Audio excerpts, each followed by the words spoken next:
Alright, so this video is going to be about putting the engine head back onto the block. This has been a long time coming, finally happening here tonight. So anyway, I also want to give you guys an update on what I've been doing in the meantime. So the body and chassis is finally up in Georgia right now for paint and body work. You can see being rolled in here to the trailer. Slow progress there, but it is starting to come together. I think he's going to start really doing some work on it here in the next few weeks. So in the meantime, I've been working on some gauges and things like that just to get those things oriented. You can see me testing the tachometer here. I got a white line there on the drill, testing the speed, and then corresponding it with the actual tach. You know, I really wanted to film putting the timing chain assembly in, but it was just too difficult going back and forth between the camera and needing both of my hands.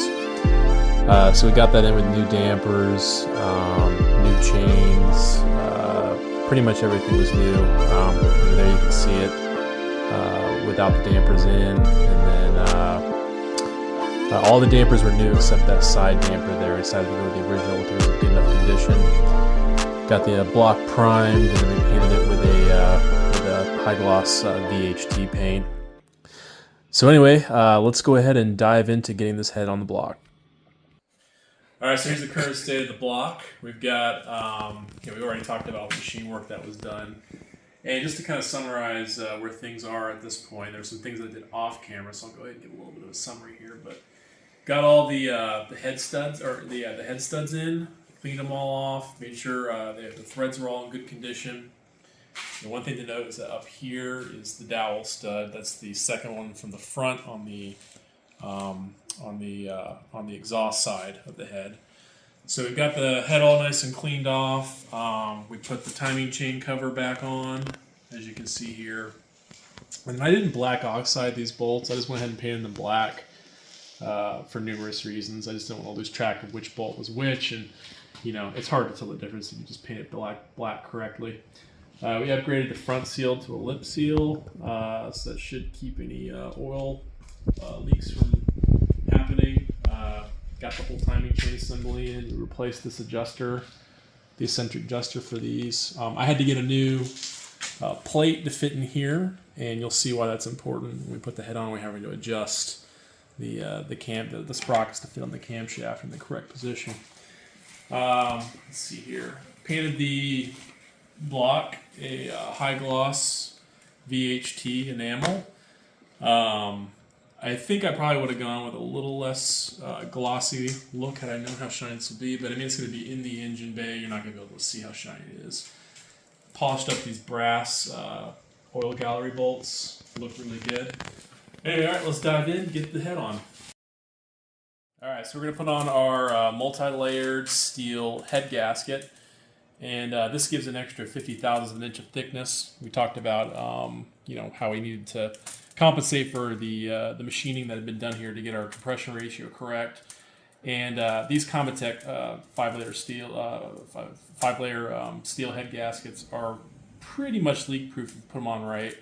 And so we put on a layer of copper spray-on gasket. We'll let that dry, and then before you put this on, you have to put an additional layer on that just let it flash to where it's kind of tacky. Then you stick it on, then you get the head on. You got about 30 minutes to get that on in that whole process. So we're going to go ahead and get this on.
All right, so we got the head on. We need to tighten it on, and if you may recall, we got the block timing the crankshaft timing at top dead center.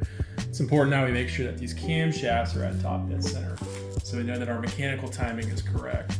So there's a tool that Jaguar made. This is a Churchill tool for determining where top dead center is. If you look here on your camshaft, you've got a notch on both sides. And so these camshafts are not the same. The notch is in a position to where the phases of these lobes is different for your intake and your exhaust side. So this notch though will align perfectly with the head. So you can see the notch fits in there and it's aligned with the head. So the intake side here is at top dead center, and so is the exhaust side. So we know that our crankshaft timing is correct. We know that our camshaft timing is correct. We know that our distributor position is correct. So everything looks good in terms of mechanical timing. All right, so we got these head stud nuts re-chromed, very expensive, and so we don't want to damage them. So a little trick, put a piece of plastic in between the socket and the nut. That'll help minimize the damage. We have to torque all these down to 54 foot-pounds or 650 pound-inches, whatever your preference is. And the manual says the order you need to go. You start here, here, and then you work your way out like that, I believe is how it looks. But look at the manual, it'll tell you exactly the order you need to go.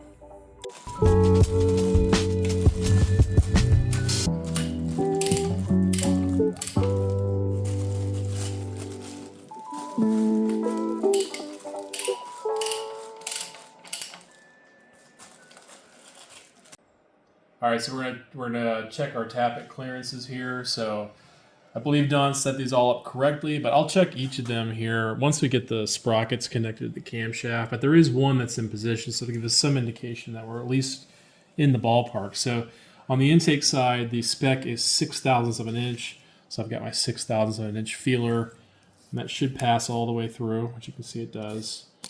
And then when I try 7th thou, it does not pass through. So that is set to the right gap. The exhaust side is 0.8 thousandths of an inch. You can see that slides all the way through. And then we'll check at 9. 9 is stuck. So these all appear to be, well, at least the ones that are in that position are set right. All right, so that completes this video. The head is on, looks fantastic. I do need to buff these covers out a little bit here. And I do have also the nuts that were re-chromed to look just like this. So it's gonna look pretty good when we get that all done. It was a bit of a struggle getting on the camshaft, getting the sprockets onto the camshaft covers, but we got that taken care of. But yeah, so when we get the when we get the frame, the chassis back, we'll mount the engine in the frame, get the carburetors on, get the exhaust connected, and then try to start this thing up, see how it runs. That's it.